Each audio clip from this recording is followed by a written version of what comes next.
പ്രതിപക്ഷ നേതാവ് രാഹുൽ ഗാന്ധിയുടെ പ്രത്യേക വാർത്താ സമ്മേളനം അല്പസമയത്തിനകം ആരംഭിക്കും. കോൺഗ്രസ് ആസ്ഥാനത്താണ് രാഹുൽ മാധ്യമങ്ങളെ കാണുക. വോട്ട് ചോരി ആരോപണങ്ങൾക്ക് പിന്നാലെ ഒരു ഹൈഡ്രജൻ ബോംബ് പൊട്ടിക്കുമെന്ന് രാഹുൽ ഗാന്ധി നേരത്തെ പറഞ്ഞിരുന്നു. വാരണാസി, ഹരിയാന, ഗുജറാത്ത് എന്നിവിടങ്ങളിലെ വോട്ട് അട്ടിമറിയെക്കുറിച്ചാകും രാഹുൽ പറയുകയെന്നാണ് സൂചന.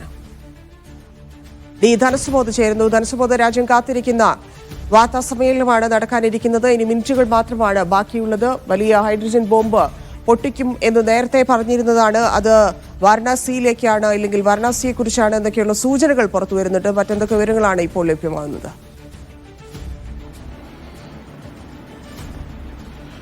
ധന്യ, രാജ്യം കാതോർത്തിരിക്കുന്നത് ഇപ്പോൾ പ്രതിപക്ഷ നേതാവ് രാഹുൽ ഗാന്ധിയുടെ വാർത്താ സമ്മേളനത്തിന് വേണ്ടിയാണ്. ഏതാനും നിമിഷങ്ങൾക്കകം തന്നെ ഇന്ദിരാഭവനിൽ കോൺഗ്രസ് ആസ്ഥാനത്ത് ഈ വാർത്താ സമ്മേളനം അദ്ദേഹം നടത്തും.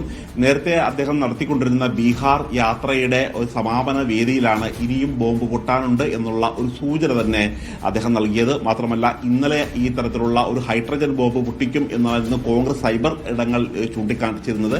കാര്യം ഇത് കേന്ദ്രീകരിച്ചിരിക്കുന്നത് വാരണാസിയിലേക്കാണ്. വാരണാസിയിൽ പല സമയത്ത് നമ്മൾ കണ്ടതാണ്, തെരഞ്ഞെടുപ്പ് വോട്ടെണ്ണിക്കൊണ്ടിരിക്കുന്ന സമയത്ത് ഒരു കുറച്ച് നേരത്തേക്ക് മിനിറ്റുകൾ അദ്ദേഹത്തിന്റെ നരേന്ദ്രമോദിയുടെ എതിരാളിയായിട്ടുള്ള കോൺഗ്രസിലെ അജയ് റായ് ഏതാനും മിനിറ്റുകൾക്ക് തന്നെ നരേന്ദ്രമോദിയേക്കാൾ ഭൂരിപക്ഷം നേടി മുന്നിലെത്തിയിരുന്നു. പക്ഷെ അതിനുശേഷം നരേന്ദ്രമോദി തിരിച്ചു കയറുകയും ചെയ്തിരുന്നു. പക്ഷെ ഈ തരത്തിലേക്കുള്ള എല്ലാം നയിച്ചതിന്റെ പ്രധാനപ്പെട്ട കാരണം വോട്ട് ചോരി തന്നെയാണ്. വോട്ട് ക്രമക്കേട് കൊണ്ടാണ് നരേന്ദ്രമോദി അടക്കം ജയിച്ചത് എന്നുള്ളൊരു കാര്യമാണ് പറയുന്നത്.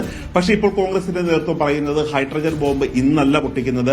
ഇന്ന് ഈ വാരണാസിയിലെ ചില ഘടകങ്ങൾ മാത്രമായിരിക്കും പുറത്തുവിടുന്നത്. ഇത് പ്രധാനമായും ഗുജറാത്തിലും അതേപോലെ തന്നെ മറ്റൊരു സംസ്ഥാനമായിട്ടുള്ള ഹരിയാനയിലും തെരഞ്ഞെടുപ്പിൽ കോൺഗ്രസിന് വലിയ തരത്തിലുള്ള ഒരു മേൽക്കൈ ഉണ്ടായിരുന്നു. പക്ഷേ ഈ മേൽക്കൈ എങ്ങനെയാണ് അട്ടിമറിച്ച് BJP വിജയം പിടിച്ചടക്കിയത് എന്നുള്ള തരത്തിലുള്ള ഒരു അതുമായി ബന്ധപ്പെട്ടതിന്റെ തെളിവുകളാണ് രാഹുൽ ഗാന്ധി ഹാജരാക്കുന്നത് എന്നുള്ളൊരു കാര്യമാണ് പറയുന്നത്. കാര്യം 10 വർഷം തുടർച്ചയായി അധികാരത്തിലിരുന്ന ശേഷം മുഖ്യമന്ത്രിയെ ഹരിയാനയിൽ 1 വർഷം മാത്രം ബാക്കി നിൽക്കുമ്പോഴാണ് മാറ്റിയത്. മാത്രമല്ല, ഖട്ടർ ഉൾപ്പെടെയുള്ള നേതാവിന്റെ വലിയൊരു മാറ്റവും ഹരിയാനയിൽ വലിയ തരത്തിലുള്ള ഒരു പ്രശ്നം BJPക്കുള്ളിൽ സൃഷ്ടിച്ചിരുന്നു. മാത്രമല്ല, ഭരണവിരുദ്ധ വികാരം വളരെ ശക്തമായിരുന്നു. എല്ലാ സർവേകളും പറഞ്ഞിരുന്നത് കോൺഗ്രസ് വിജയിക്കുമെന്ന് തന്നെയായിരുന്നു. പക്ഷേ ആ തരത്തിലുള്ള ഒരു വിജയം കോൺഗ്രസിന് നേടാനായില്ല. അതിന്റെ ഉള്ളറയിലേക്കുള്ള രഹസ്യങ്ങളാണ് ഇന്ന് രാഹുൽ ഗാന്ധി പുറത്തുവിടുന്നത് എന്ന കാര്യമാണ്. സുബോധ്, അതാണ് രാജ്യം കാത്തിരിക്കുന്നതും. ഇപ്പോൾ കെ മുരളീധരൻ മാധ്യമങ്ങളെ കാണുന്നുണ്ട്, അതിലേക്ക്.